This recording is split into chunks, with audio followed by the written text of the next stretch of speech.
Ellen, and today we'll be talking about the basic economic problem.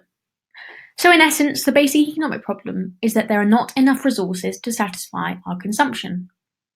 So in our society, we have a scarce number of resources, and because of this, choices have to be made on how we should use them. So the foundation of economic decisions are: what goods and services can we produce? How can we produce these goods and services? And who do we produce them for? There are not enough resources on Earth to satisfy humans' unlimited wants and needs. And so the basic economic problem involves working out how to allocate limited resources as effectively as possible to satisfy these unlimited wants and needs. Consumers have needs and wants that need to be satisfied. Needs are things that we cannot live without, such as water. Wants are things that people can live without, but we truly desire. For example, maybe a smartphone. This is achieved by economic activity and the production of goods and services. So just to recap the difference between a need and a want. A need is something we cannot live without, and a want is something we can live without, but we really would like.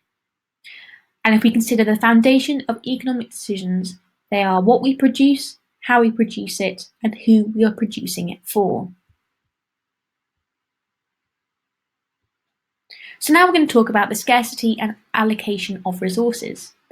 Scarcity just means that people need to make choices between goods and services, and resources must be allocated in a way that is seen to be rational.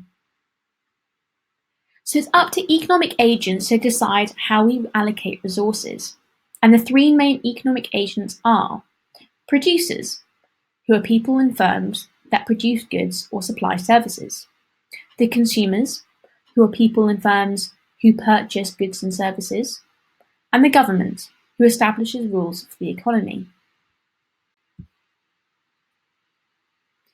Economic agents make decisions based on their various incentives. For example, for a firm, this could be profit maximization. The producers must decide what products to make and the selling price of these products. Consumers decide what products to purchase and how much they want to spend on these products. And the governments decide how much they should get involved in the production and consumption processes. So what's economic activity then? Economic activity includes a wide variety of actions, whether this be the production of goods, such which are tangible products, or services, which are intangible products, or, on the other hand, it could be the consumption of said goods and services. And because resources are scarce, we are forced to ask three questions about economic activity: what, how, and who to produce for. So just to recap what we've covered, the three main economic agents are consumers, the governments, and producers. And traditionally, when we consider the main incentive for firms, in the private sector at least, it's always about profit.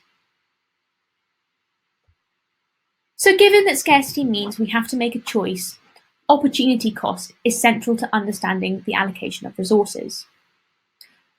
So the cost of one item can be seen as the lost opportunity to consume something else. And this is what we mean by opportunity cost. So in some instances, opportunity cost can be seen as a price. For example, if you buy a new bike for £300, then £300 measures the amount of consumption you have given up. Opportunity cost is a very useful concept when thinking about allocating resources. For example, how consumers use it to decide how they spend their earnings. In some cases, though, opportunity cost exceeds the monetary cost, and it's about time as well. Let's use the example of attending university. On top of the financial cost of tuition, you are also giving up the time that you could have been spent earning money at a paying job. Thus, the total opportunity cost is greater than the financial cost of university because of that lost potential of earnings in those 3 or 4 years. But what are the issues with opportunity costs? Because it's not a perfect measure. We must know that not all factors have alternatives, and some alternatives are just unknown. Agents may lack information on alternatives, and it can be difficult to switch some factors to another use. So when people make choices, they make a trade-off. If you buy a video game and you choose to do so, you cannot spend that income on going to the movies or the cinema. The opportunity cost can be best conceptualized as the next best alternative foregone. So in other words, what you would use the money for instead. So if you talk about the opportunity cost of attending a fee-paying sixth form school, it's not just the tuition fees, and obviously there is some degree of opportunity cost, so it's the tuition fees alongside the wage you would have received if you were working during that time period instead. So by that we mean that opportunity costs can sometimes exceed monetary costs. So we've kind of alluded to the presence of resources and allocating them. But what are these resources? Overall, we can split them into two vague groups: renewable resources and non-renewable resources. If we talk about non-renewable resources first, these are resources which are not infinite in their supply. This means that they are increasingly used up, and their cost will get higher over time.